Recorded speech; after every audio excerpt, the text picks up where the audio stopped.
بسم اللہ الرحمن الرحیم الحمدللہ رب العالمین الصلاۃ والسلام علی خاتم النبیین اللہم صلی علی محمد نبی الامی وعلی آلہ وسلم تسلیما۔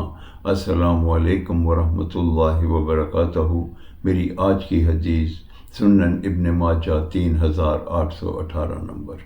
امام المرسلین خاتم النبیین رحمت للعالمین حضرت محمد صلی اللہ علیہ وآلہ وسلم کا ارشاد گرامی ہے کہ مبارک ہو اس شخص کے لیے جس نے اپنے نامہ اعمال میں زیادہ استغفار ملا۔ اس حدیث مبارکہ کی روشنی میں ہمیں یہ آگاہی ہوتی ہے کہ نبی پاک صلی اللہ علیہ وآلہ وسلم نے اس شخص کو جو کثرت سے استغفار کرتا ہے اس کو کامیابی کی مبارکباد دی ہے۔ وہ دنیا اور آخرت دونوں میں فلاح پاتا ہے، کیونکہ استغفار ایک دعا بھی ہے اور اللہ کے حضور اپنے گناہوں کی توبہ بھی ہے۔ استغفار، اے اللہ ہمیں معاف کر دے۔ جو کثرت سے استغفار کرتا ہے اس کی دنیا کی تکالیف اور پریشانیاں بھی دور ہو جاتی ہیں، اور آخرت میں بھی انشاءاللہ وہ ضرور کامیاب اور کامیاب ہوگا۔